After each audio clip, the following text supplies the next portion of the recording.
Hey everyone, I'm Aram, and I am re-recording a talk I gave in Rust Vienna in the Metalab. We had some technical difficulties, so here you are. I'm the creator and lead maintainer of Zellij. In the recent release, we publicized our plugin system, specifically the Rust SDK of the plugin system. It's a WebAssembly plugin system, so you can write plugins in any language. And we would like to invite Rust developers to come and develop Rust plugins with us. So what is Zellij? For those who don't know, Zellij is a terminal workspace and multiplexer. In order to use Zellij, we do not need to read manuals or cheat sheets or anything of the sort. The application tells us how to use it. If I press Ctrl P, I go into pane mode, and if I press N, I open a new pane. In this pane, I can do all the terminal things that I want. I can open multiple panes. I can rearrange the panes. Zellij has stacked panes. Zellij has floating panes. I can rearrange floating panes as well. I can open new tabs. And I, of course, can use plugins. This is a Rust plugin. It's not a terminal pane. It's a first-class citizen. It gives me a fuzzy find I can use to look for files and open them in a new pane in my default editor, Vim in my case.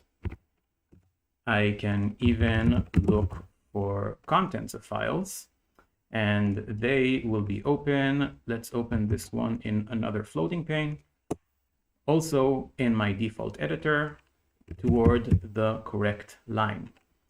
I can take this pane, pop it back in, make it full screen, do whatever I want with it.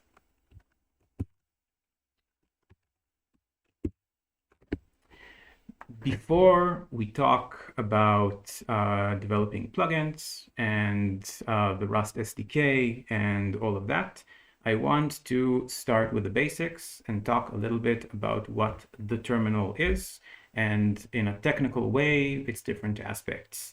I think this is important so we understand the ecosystem that we're living in and are writing plugins for.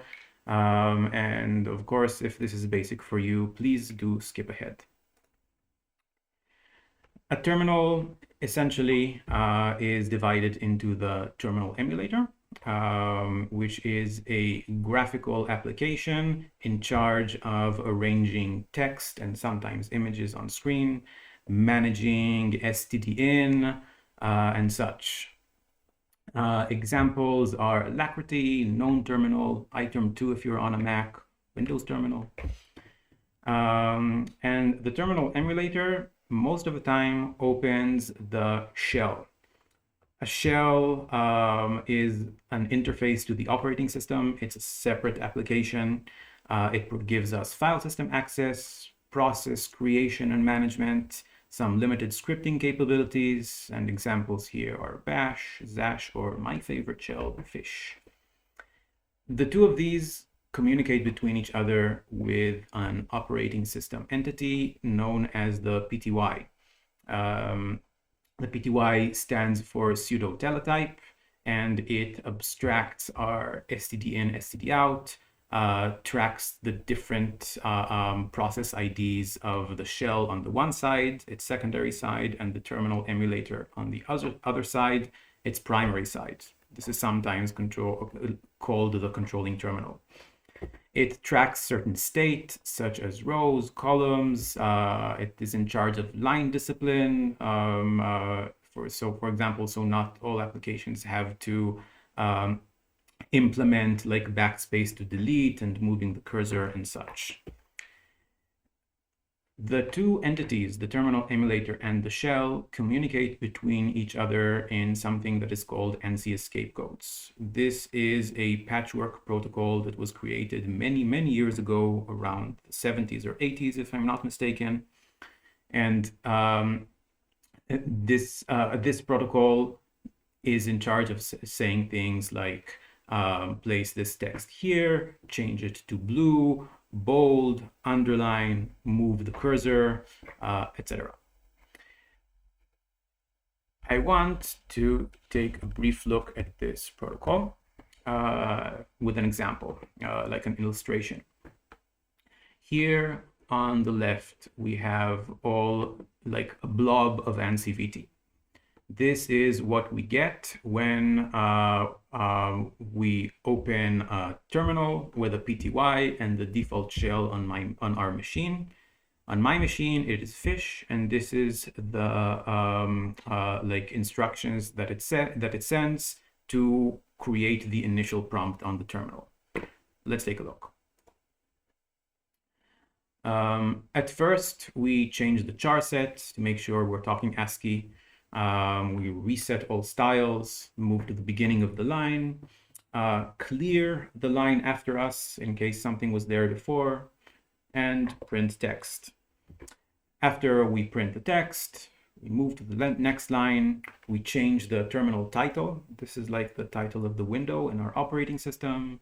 Again, we reset the styles to make sure that only the styles we send will be sent, and we continue our merry way. What's interesting to note here is that as opposed to other platforms, for example, the browser, here we kind of interpret the instructions one by one. In the browser, we get all of our UI in one go, we display it, maybe we fetch other stuff afterwards, but it's generally display this thing. This is something that makes sense today because of the much larger bandwidth lines. But back then, when we were working on things that were like much simpler, then we kind of wanted things to happen like immediately as we got them, so the user will know that something is happening, something is being displayed and such. We are left with this legacy today, and this is one of the things that we are trying to solve with Zellij plugins.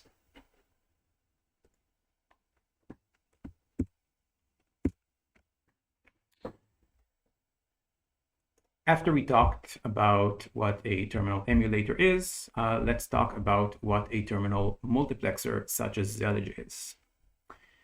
A terminal multiplexer acts as an internal terminal emulator. It opens multiple PTYs. It acts as their controlling terminal, keeping the session alive. We can detach from our session, shut down our window completely, open it again later and connect to it, manage different sessions in different contexts. And if we are on the server, we can even shut down our computer completely, go somewhere else, connect to the server, and continue our sessions. The terminal multiplexer is in charge of arranging different panes on screen, saying which pane should be where, and doing this by itself, serializing its state and sending it to the user's terminal emulator, saying, here print this, here print this. It, of course, tracks the state of each pane, things like its scroll back, its history, which text appears where, etc. What we're trying to do with Zellij is use this same infrastructure, but kind of get rid of a lot of the legacy part that makes it difficult for us as developers to develop applications. So what if instead of using the PTY and spawning a shell, we would use a WebAssembly runtime and spawn a WASM file? A WASM file that can be compiled from virtually any language, Rust in our case, but in the future this can be Go, C, C++, TypeScript, even Python. This gives us easier distribution. With WASM, you compile to one target, the WASM target, You don't need to worry about different operating systems, different distributions of a certain operating system, or much of those other difficulties. It provides us sandboxing. WASM kind of limits the guest application into a certain part of the file system, and it cannot go out of that. It gives us easier development. When we develop in the method of UI components, we get composability. We can have one plugin render another plugin. We can have a UI experience of multiple plugins on screen, each one doing different things. These are things that are very, very difficult to do with traditional terminal applications. Zellij will soon also give us UI components, so that instead of creating, building, and rendering our own UI, we can just tell Zellij, render a drop down here, render a text field here, and then it will render those things on its own, and the user will even get them matching their own theme, so that everything kind of looks the same and we get a really cool dashboard experience. Zellij also gives us an output buffer. Remember in the ANSI VT instructions before, which we talked about, we had to kind of be cognizant of what's already on screen and delete it there and reset our styles and everything. Zellij does all of this for us. We are able to just print len text and it appears there. We are still able to fall back to all the ANSI VT instructions if we want to, because Zellij, being a terminal emulator internally itself, can use the same ANSI interpreter as it does for terminals, and then traditional applications that have been built for a normal terminal, when compiled to WebAssembly, should just continue working. So we are backwards compatible in that way. Zellij gives WASM applications stronger capabilities. They can themselves open different panes and tabs in Zellij. They can know the whole application state and trigger themselves in certain complex conditions, such as the user entered into a certain directory, a certain file was changed, a different user connected to the session wants the first user's attention. Limitless possibilities. Certain text appears on screen, which we want to trigger our plugin.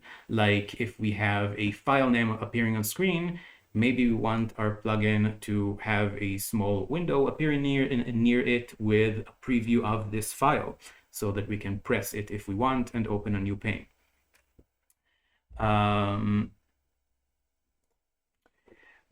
Here I'm going to talk about how the WebAssembly runtime in Zellij works generally, and then next we're going to talk about the Rust SDK and how it works in Rustland with more details. The runtime provides us like updates and rendering. Plugins subscribe to certain events and are then rendered when this event happens. It uses the same ANSI interpreter as it does for terminals, so everything that works in a normal terminal will work in a Zellij plugin. The runtime exposes certain host functions to the WebAssembly guest application, things like open terminal pane, rename pane, new tab. The two communicate between them by serializing complex data structures over std-in, std-out. At the moment, stable WebAssembly has an issue that we can't really transfer these complex structures natively over exported functions. So since we are in terminal land and we're very used to working with std-in, std-out, we do it in this way. Like we start a function, we expect a certain input on std-in or std-out, depending which side we're on, and then we deserialize it to our own data structure. Zellij Tile, the Rust SDK, takes all of what we talked about before and abstracts it in a nice package for the plugin developer. We don't need to do all the serialization, deserialization. We have functions and they do it for us behind the scenes. Zellij tile is divided into the main plugin. Here we see it on the left, and 0 or more workers that we use for asynchronous tasks, because at this time, WebAssembly does not yet have stable thread support. So for our plugin not to block, we can offload long-running tasks to a background process and be notified when it is done. Our main plugin needs to derive default. Right now we're calling it struct state. We derive default so that Zellij knows how to create us and does it in the correct place. Then we use the register plugin macro on the state that we created, and we make sure to implement a trait that Zellij tiles gives us, which is called Zellij plugin. This trait gives us lifecycle methods. For those of you who have developed UI components, this is kind of the same thing. We have the load function, which is called when the plugin is loaded. This is, for example, a good place to subscribe to events. And then we have the update function, which is called whenever one of the events that we are interested in happens. This event can be a key press, a window change focus, a file system change, etc. If the update function returns true, then Zellij knows it needs to render the plugin. And so it calls the plugin's render function with the rows and columns, the size of the plugin itself. So the plugin can decide how to render itself, truncate text if it needs to. If a plugin, for example, in the update method wants to trigger a background task, for example, searching through large amounts of data, it uses the post message to method provided by Zellij tile and to the namespace of the worker. The worker here we see is kind of defined in the same or similar way as the main plugin is defined. We provide a Zellij worker trait, which has an on message, which is triggered with the post message to from the plugin. When the worker is done, it sends a post message to plugin, and this is triggered in the plugin update. The worker can, of course, trigger multiple messages when it is done, and like it's no problem. It doesn't have to be one-to-one. We provide a development environment for Rust plugin developers. We have a repository in our GitHub organization called Rust plugin example, which you can clone and start and use to kickstart your plugin. We provide a Zellij layout. A Zellij layout is a configuration file that tells Zellij how to arrange panes on screen and what to run in these panes. This layout for plugin developers is kind of creates the development environment. It renders the plugin and opens the configuration, the main RS file, providing us like a sort of compile and hot reload experience. Let's take a look. So here, this is the repository that I cloned from GitHub. Here we do Zellij -l dev.cuddle to load the development environment. And here we see on the left, we have the basic implementation of the Zellij plugin trait. Here we subscribe to certain events, and here we update our state with that event, and we return should render, which is here the boolean of whether we should whether Zellij should call our render function. When Zellij calls our render function, here we kind of do printlns with some styling printed to screen. For styling, by the way, we're using the ANSI term library, which is a really cool library that does the ANSI for us. You can, of course, do the ANSI manually, but not very recommended. Here we have a pane that is kind of hidden behind the rendered plugin, which is compile and reload. This is a command pane, meaning Zellij is running it directly, so not through the shell. And this means that we get the benefit of seeing the exit code below and being able to press enter to rerun it. So what it does is cargo build. This is a Rust project with a target of WebAssembly WASI, which is what Zellij expects to load. So it does cargo build and then tells Zellij to reload the build asset. So pressing enter to do it again. Here we have it. This is the plugin window, and we reload it. I want to briefly open a new pane here and look at the layout that we mentioned. I'll full screen it here so we can see better and delete some comments so things will be easier to read. This is a CUDL file. CUDL is a pretty cool configuration language that we found is especially useful for Zellij layouts. It defines a hierarchical structure, a layout which has panes. Panes themselves can have more panes, and here we tell them what to load. Here we do pane edit source main, and Zellij knows to open the user's default editor to this file. Same with cargo tomo. And here we have the stack thing, which was the compile and reload that we saw, and the plugin that is loaded. We also have the default Zellij UI, which is here the status bar and the tab bar, which are also implemented as WebAssembly Rust plugins.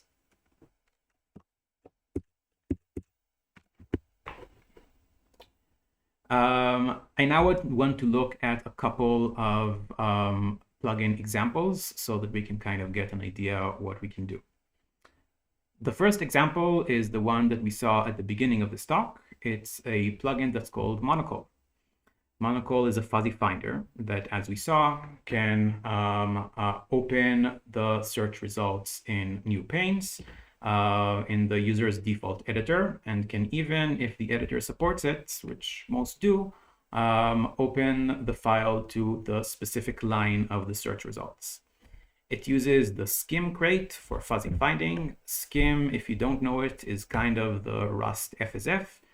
It's a fuzzy finder, and it's really cool because you can use it as a library. So you can give it arbitrary strings and a search term and get results back with indexes of where the search term meets the specific string.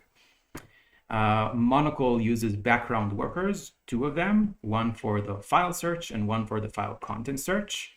And it traverses the file system with the ignore crate. Ignore crate is a file system traverser that is used by ripgrep, for example. And it traverses a file system and respects hidden files and your git ignore and stuff like that. And this is pretty cool because not only is the search much faster, but you also get much more relevant results. So let's take a look here. I'm going to open Zellij in the Monocle directory, and then we'll start the Monocle itself, and let's look into the main RS file. Here we have the initial macros that register our plugin. First, we register our state, which is here. It holds the UI state, like the search term and the current search results, and how the interface looks like.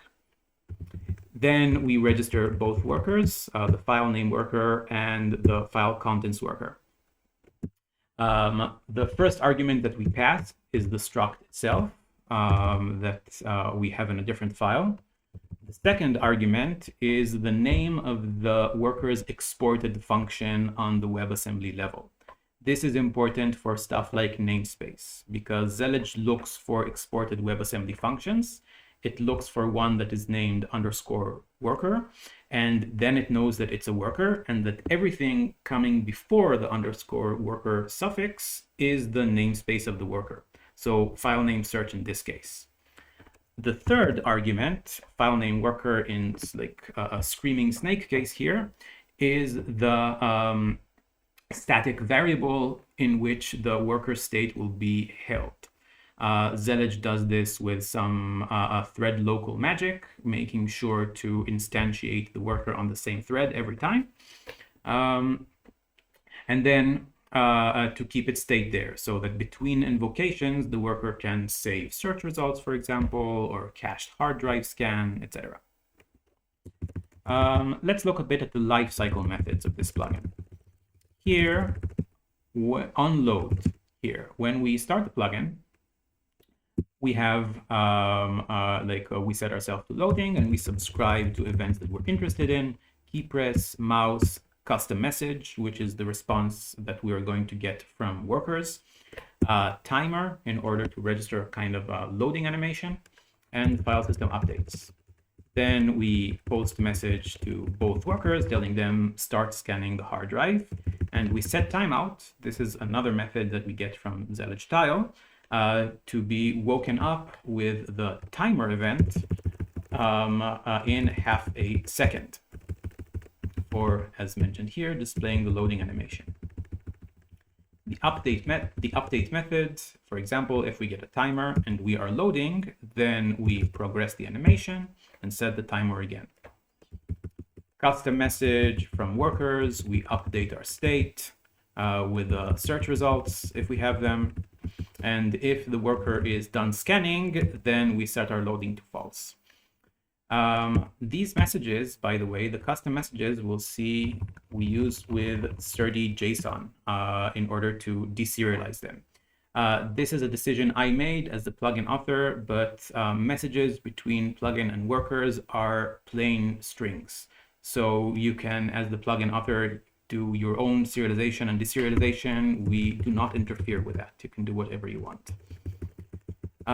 Here is a key. We handle the key. So let's take a look at this function, for example. A key is another entity that we get from Zellij tile. And here we do if it's down, move the search results down, enter, then we open our editor, tab, we open our terminal to the working directory of the resulting file, and here we change the UI. Something cool here, by the way, is that when we press escape or Control C, if the search term is empty, we clear our state, meaning we return to the initial enter search term without the results. And if it is empty, then we just hide self. So the effect, hide self is, by the way, a method we get from Zellij tile. So the effect is that here, when the search term is not empty, I press escape once, and then I press escape again, and I return here. This is kind of when the user spams escape or Control C, which is go away, so we go away. After the update method, if should render is true, the render method is called. We use it to change size of our own state to the new rows and columns. This is good for things like truncating the search results or the lines themselves if they are too large. And then we print self. The reason we are able to print self, of course, is because we implemented display on ourself. In the render function, everything we throw to stdout will be interpreted by Zellij as this is the plugin UI to be displayed. If it's plain text, it's plain text. If it's color style, then we use that. And the cool thing is that the contract with the plugins is that when the render function is called, you can assume that all of your area is blank. So you don't need to remember what happened before or anything like that. Zellij does the output buffering for you. Let's take a look at the display. So implementing display for state, We write the different parts of the UI, the search line, like let's take a look here and move it out of the way. So the search line at the beginning, here after the search, then the search results, everything in kind of this area, the selection control, the enter and the tab, and the controls line, which is Control F, Control R, and all the things there. Briefly going in, then here we have this formatting, style, text, foreground. Yeah, displaying the search and the search term after it. Let's look at the workers. Here we have the file name worker, which has a search. This is kind of the joint utility of the search functionality. The file name worker, when it is instantiated with the defaults, starts a search and tells it the type of search that it is. Then when we get a message on the file name worker, the Zellij worker on message implementation, then we call the search on message. Let's take a look. The search on message has scan folder. This is again the custom message type that we defined, and we serialized and deserialized it from JSON with Zellij. And then when we get the scan folder, we scan the hard drive. This is a blocking operation. It's why we needed to call the worker, because we didn't want to do this blocking operation in the main plugin, because otherwise it would kind of block the plugin loading and the user would have to wait. So we display a loading animation while we're scanning the hard drive, and once we're done, we post the message back to plugin saying we're done scanning, you can remove your loading animation. Same with the search results. So this was Monocle. Now I want to take a look at one last plugin, which is called Multitask. Multitask, I call it a mini CI, because what it does, it opens a text file with your default editor and then interprets that file on save. In this file, we write commands to be executed concurrently or consecutively, and then Multitask does it in different Zellij panes. It runs the first set of commands that will be run concurrently, and when they are done, it runs, if they succeed, it runs the second set of commands. I think this can be especially cool for example, long-running CI tasks, to be able to kind of define this and see it happening immediately in front of you in like a pretty easy way, being able to scroll back through the output of each command to rerun it, etc. This plugin, there we go. This plugin does not have UI. I'm going to run it. It's like a shell alias to run this plugin. And when I run it, it creates a text file. Make it a little bit clearer, with giving us comments of how to use it. So here I'm going to paste like there we are. I'm going to paste the commands in order to run the Zellij end-to-end test. The Zellij end-to-end tests use a Docker container to build that contains a release build of Zellij. Then it runs certain commands on that Docker container, receives output, interprets that output, and compares it to a snapshot to make sure everything changed. But this is a long and arduous process, as most end-to-end tests are.